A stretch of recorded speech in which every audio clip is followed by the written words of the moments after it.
గురుగారు, నాకు ఒక చిన్న సందేహం అండి. దత్తాత్రేయుడిని గురువు అంటారు, సాయిబాబాను గురువు అంటారు, మాస్టర్ని గురువు అంటారు, ఫ్రెండ్స్ గురు అని పిలుచుకుంటారు.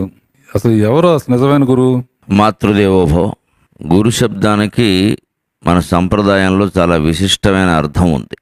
అసలైన గురువు ఎవరు జీవితంలో అంటే ఆత్మే గురువు. మీకు మీరే గురువు, నాకు నేనే గురువు. ఏ జీవికైనా ఆ జీవే గురువు.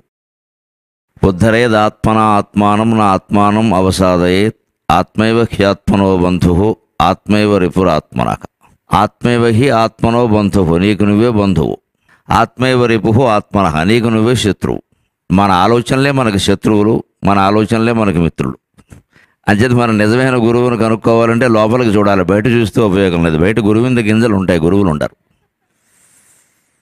లోపల నిజమైన గురువు ఉంటాడు. ఆ లోపల ఉండే గురువే వెంకటేశ్వర స్వామి.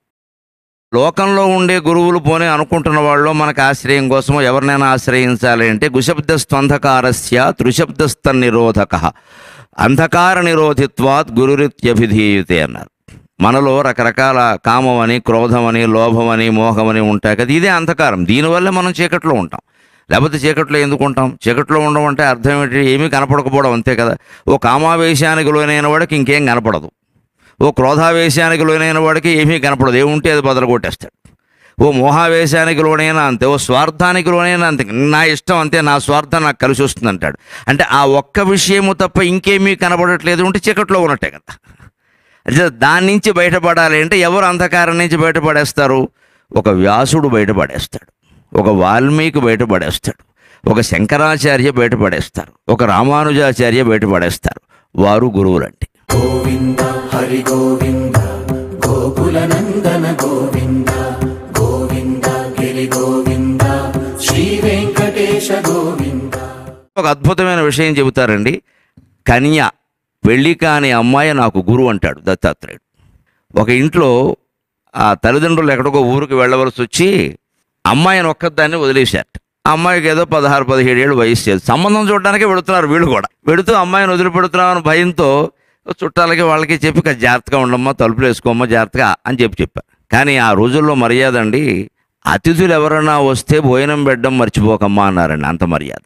తర్వాత విచిత్రంగా ఇలాగే సంబంధాలు చూసుకుంటూ వెతికే వాళ్ళు ఎవరో అక్కడికి వచ్చారు. ఈ తలుపు కొట్టి మేము అతిథులం అమ్మ అన్నారు. మేము సంబంధం కోసం వచ్చామని చెప్పేవారు కదా. అలా చెప్పరు. చెబితే ప్రదర్శన వేరుగా ఉంటుంది. పెళ్లి చూపుల వేషం వేరు, మామూలు వేషం వేరు కదా. ఆ వేషాలు చూసే కదా మనం మాయలో పడుతున్నది. అందుకని పెళ్లి చూపుల వేషం వేరు కాబట్టి అలా చెప్పలేదు. మేము ఏదో మామూలు పని ఉండి వచ్చామమ్మా, ఊరంతా తిరిగాం, అలసిపోయాం, కాస్త ఏమన్నా మధ్యాహ్నప్పుడు 2 అయింది, అన్నం తినే సమయం కాదు, ఏదో కాస్త పాలు మజ్జిగో తాగి పెడతాం. అయ్యో కూర్చోండి. వాళ్ళని కూర్చోబెట్టి అమ్మాయి లోపలికి వెళ్ళి బొత్తిగా పాలు మజ్జిగ ఇవ్వడం ఏంటి, ఏదైనా చేసి పెట్టాలి అతిథి అంటేను అని లోపల ఆ జంతికల పిండి ఏదో సిద్ధంగా ఉందండి. అది కాస్త తడిపేసి ముద్ద చేసి జంతికలు చేద్దామని ఏదో చూస్తోంది అమ్మాయి. చూస్తుంటేనండి ఇలాగా అమ్మాయి ఆ పిండి ఇలా ఒత్తుతూ ఉంటే గాజులు చప్పుడవుతున్నాయి. మంచి ఐశ్వర్యవంతులు అమ్మాయి. ఇటుపక్క 16 గాజులు, ఇటుపక్క 16 గాజులు అమ్మవారికి వేసినట్టు వేశారు వాళ్ళు, మట్టి గాజులు. అవి చప్పుడవుతున్నాయి. చప్పుడవుతుంటే ఆ అమ్మాయి అనుకుందట, ఆలోచన చూడండి, భారతీయ సంస్కారంలో అమ్మాయిల్ని అబ్బాయిల్ని ఎలా పెంచేవారో ఆలోచన విధానం. ఇంత చప్పుడవుతుంటే వీళ్ళకి తెలుస్తుంది నేనేదో తయారు చేస్తున్నానని. చిన్నపిల్లని మనం శ్రమ పెడుతున్నామని వెళ్ళిపోతారేమో, ఆ భావన చూడండి. వెళ్ళిపోతారేమో. ఇప్పుడైతే మనం ఎవరైనా ఇంటికి వస్తే మీరు తీసుకునే వచ్చి ఉంటారులేండి, కాఫీ తాగే వచ్చి ఉంటారులేండి, గొడవలేదు, ఇంకేమంటాడు వాడు ఆ మాట నువ్వే అన్నాక. ఇప్పుడు కాఫీ ఇచ్చి బాగుందో లేదో మనం అడగాలి కానీ బాగుంటుందిలేండి మా ఆవిడ కలిపితే నేనే అంటే మీరేమంటారు? ఇంకా మాట్లాడరు, బాగానే ఉందంటారు. అలాంటి లౌక్యాలు తెలియవు పాపం. అందుకని చప్పుడైతే ఏదో శ్రమ పడుతోంది ఈ చిన్నపిల్ల, మనం వచ్చిన వాళ్ళం చిన్నపిల్లని శ్రమ పడుతున్నాం, అమ్మా నాన్న లేరు ఈ అమ్మాయికి ఇక్కడ అని అనుకుంటారేమో, వెళ్ళిపోతారేమో అని వాళ్ళు వెళ్ళిపోవద్దని సగం గాజులు తీసేసింది. 16 గాజులు సగం తీసేసింది, ఇటువైపు కూడా సగం తీసింది. 8 ఉన్నాయి. మళ్ళీ ఇలా ఏదో పిండి ఒత్తుతోందట, మళ్ళీ చప్పుడవుతున్నాయి. ఇంకో 4 తీసేసింది, మళ్ళీ చప్పుడవుతున్నాయి. చివరికి అటో గాజు ఇటో గాజు మాత్రమే ఉంచుకుని ఆ పిండి ఒత్తిందిటండి. అప్పుడు ఏమీ చప్పుడు కాకుండా పని నడిచిందిట. దీన్ని గమనించిన దత్తాత్రేయ స్వామి ఏం నిర్ణయించుకున్నాడు అంటే 20 గాజులున్నా చప్పుడైంది, 16 గాజులున్నా చప్పుడైంది, 2 గాజులున్నా చప్పుడైంది, 1 గాజు ఉన్నప్పుడే చప్పుడు కాలేదు. అంచేత ధ్యానం ఎప్పుడు ఏకాంతంగానే చెయ్యాలి, ఎవరూ ఉండకూడదు